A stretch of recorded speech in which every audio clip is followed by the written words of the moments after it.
Hey everybody, I know it's been a really long time again since I've done an update.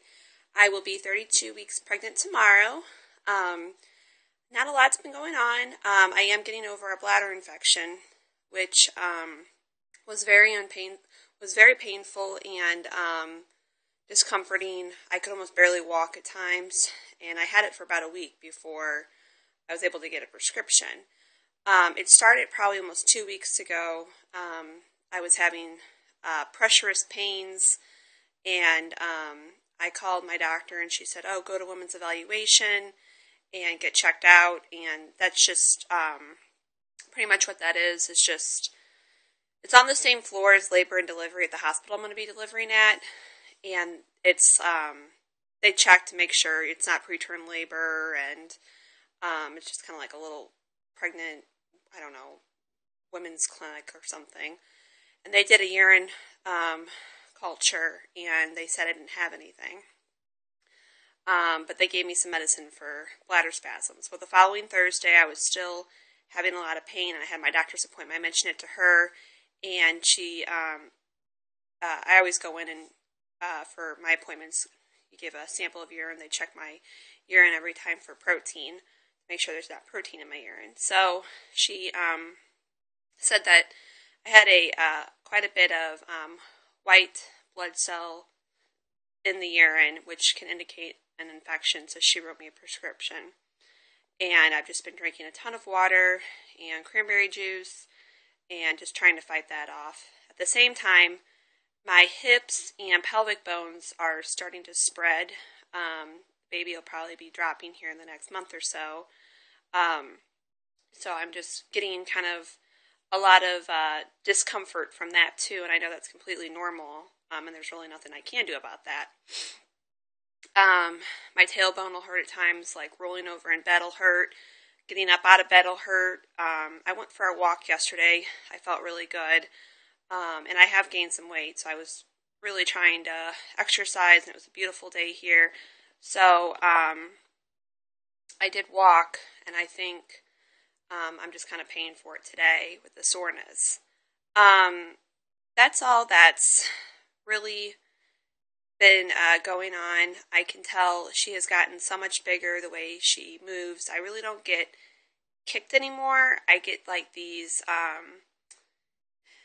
the doctor thinks she's head down, but I guess it's like her butt. It's very hard. Kind of like really pushed up against my uterine wall, and I can feel like this really hardness on my stomach, like this little bulge. Sometimes I get like a foot in the rib or something. So it's different than what it has been with movement. She's been getting the hiccups quite a bit, sometimes twice a day. It's real cute. I just feel like a constant thumping for nearly 10 minutes. I mostly feel them on the left side down by my hip bone. I have felt them up by my ribs before, so she was still probably flipping around, and the doctor said usually where you feel the hiccups is where the head's at, a good indicator. So, let's see, due June 7th, so a little less than 2 months to the actual due date, and excited, nervous. We start our childbirth classes on April 25th.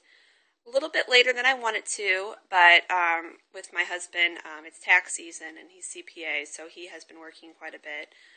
He did get a new job, which has helped out tremendously, especially with his benefits have been a lot better, but he still was helping out with the accounting firm too.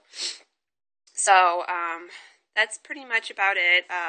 Our house is still up for sale. Excuse me. It's been up a little over a month, and we've probably had close to like 9 showings. The showings are kind of a pain. They're good. You need them to sell the house, but sometimes they give you a 30-minute notice, like they're coming over and you have to get everything out, and we have 2 dogs, and collapse their crate, and and then sometimes you get a half a day's notice. So I'm hoping that something happens before the baby comes, because that's just going to be a lot of added stress, and honestly, we won't be able to do a 20-minute notice. We'll need at least a 2-hour notice. So it's kind of a little stressful in that sense. I don't know. I need to still do a walkthrough of the nursery, which I plan to. We have all of her furniture in there. We are going to do cloth diapering, like I said. We have I had my very first shower this Sunday, April 15th, on my stepmom's side. I'm really excited. And I think I'll have a friend shower, my mom's side, and my husband's side. And then we're having a family reunion at the end of May. And I was talking to my brother on the phone the other day, and he asked me if I was going, and I said, yeah, as long as I'm doing okay and not in labor or anything. He goes, well, you need to go. And I go, okay, well, try to make it, no promises, but I'll try. He's like, no, you really need to try to go. And I started getting a little suspicious at that point. I said, why? And he just said, oh, I don't know, it's important that you go. So I'm kind of getting an impression that there might be a little shower or something, celebration at this family reunion. That's May 20th. So, and I doubt she'll come that early. I'm not expecting her to. Usually the doctor said she only lets you go 1 week past your due date before inducing you, so, which is good because I have heard and read quite a bit about going too past your due date. That can't be good. So that's pretty much about it. I hope everyone's doing well, and I'll talk to you guys soon.